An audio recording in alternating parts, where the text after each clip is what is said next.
Hello மக்களே, தூள் தூளாகிறது அண்ணாமலையால் ஆடிப்போன விஐபிகள். தமிழக பாஜகவில் மாற்றம், பரபரக்கும் சென்னை மதுரவாயல். சென்னை தமிழக பாஜகவில் விரைவில் சில மாற்றங்களும் அதிரடிகளும் நடக்கலாம் என்கிறார்கள். என்ன காரணம்? நடந்து முடிந்த லோக்சபா தேர்தலின் போது அதிமுகவுக்கு உரிய பதிலடியை தர வேண்டிய நெருக்கடி தமிழக பாஜகவுக்கு ஏற்பட்டிருந்தது.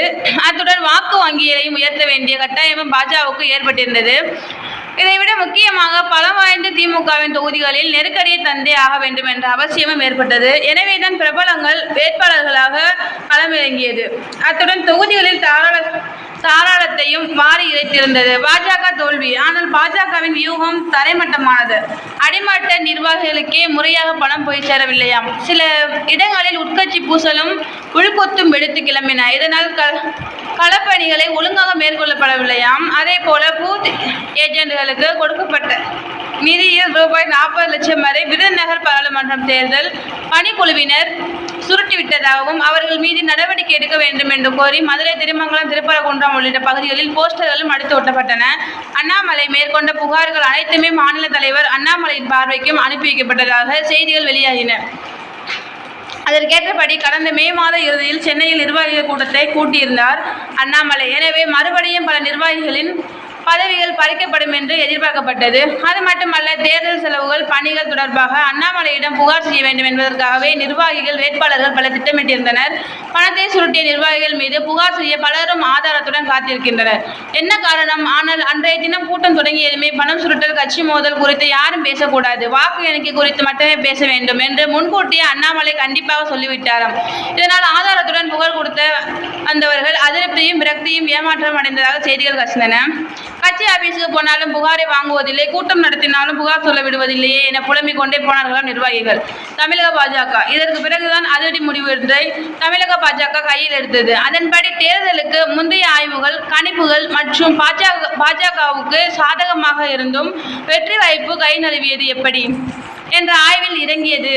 அதற்காக தொகுதியாக வாரியாக ஆய்வு நடந்த முடிவானது ஒவ்வொரு தொகுதிகளுக்கும் ஒரு பொறுப்பாளர் நியமிக்கப்பட்டு அவர்கள் முன்னிலையில் ஆய்வு மேற்கொள்ளப்பட்டது. இந்த கூட்டங்களில் வேட்பாளர்கள், மாவட்ட தலைவர்கள், நிர்வாகிகள் அனைவரும் அழைக்கப்பட்ட காரணங்கள் கேட்கப்பட்டது. அப்போது தென் சென்னை உள்பட பல்வேறு தொகுதிகளில் கட்சி தேர்தல் செலவுக்காக வழங்கிய பணத்தை முறையாக விநியோகிக்கப்படவில்லை.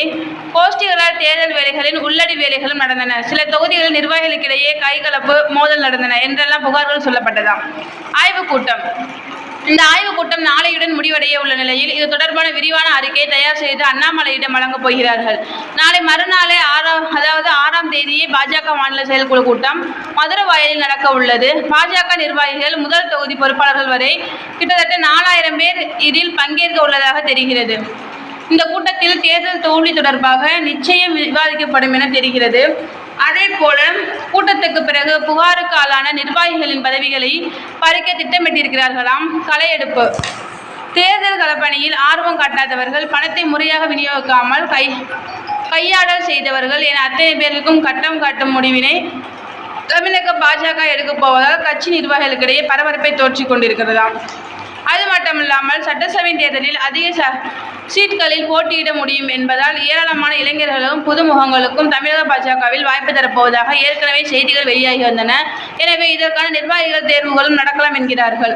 எப்படியும் மாவட்ட அளவில் தொடங்கி மாநில பொறுப்புகள் வரை பெரிய அளவில் மாற்றங்கள் இருக்கும் என்றும் சொல்கிறார்கள். பொறுத்திருந்து பார்ப்போம். தேங்க்யூ.